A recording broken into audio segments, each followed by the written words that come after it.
ত্রয়োদশ জাতীয় সংসদ নির্বাচনকে সামনে রেখে বৃহস্পতিবার সীমানা পুনর্নির্ধারণ সহ প্রার্থী ও রাজনৈতিক দলগুলোর বিধিমালা নিয়ে প্রধান নির্বাচন কমিশনার এম নাসির উদ্দিনের সভাপতিত্বে সভায় বসে নির্বাচন কমিশন। বৈঠক চলে টানা 3.5 ঘণ্টা। বৈঠক শেষে গণমাধ্যম কর্মীদের সাথে সবার বিষয়বস্তু তুলে ধরেন নির্বাচন কমিশনার সানাউল্লাহ। এ সময় তিনি বলেন, ইতিহাসে এই প্রথমবারের মতো নির্বাচনী প্রচারণায় পোস্টারের ব্যবহার থাকছে না, তবে বিলবোর্ড ব্যবহার থাকছে। বিলবোর্ডের ব্যবহার অতীতে ছিল না, এটাকে ইন করা হচ্ছে।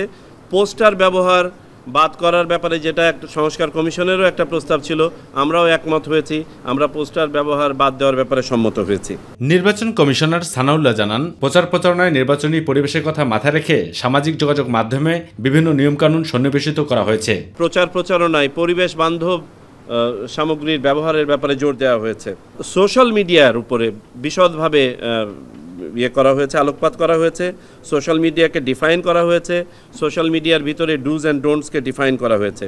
তিনি বলেন, বৈঠকে নির্বাচনী আচরণ বিধিমালা চূড়ান্ত হলেও আরপিও সংশোধন সাপেক্ষে এটি পরিবর্তন হতে পারে। এছাড়াও বেশ কয়েকটি নীতিগত সিদ্ধান্ত রাজনৈতিক দলগুলো ও প্রার্থীর আচরণ বিধিমালা 2025 খসড়া চূড়ান্ত করেছে নির্বাচন কমিশন। খসড়া যেটা কমিশন আজকে পর্যন্ত অনুমোদন দিয়েছে, এটার উপরে আপনাদেরকে যেমনটা বললাম যে আরপিওর সংশোধনের বিষয় আছে, আবার রাজনৈতিক কনসেনসাসের ভিত্তিতে যদি কিছু সংশোধন হয় সেটাও হতে পারে। সুতরাং এইটা খসড়া আকারেই আমরা আমাদের ওয়েবসাইটে নীতিগত অনুমোদন দিয়ে পোস্ট করে দিব।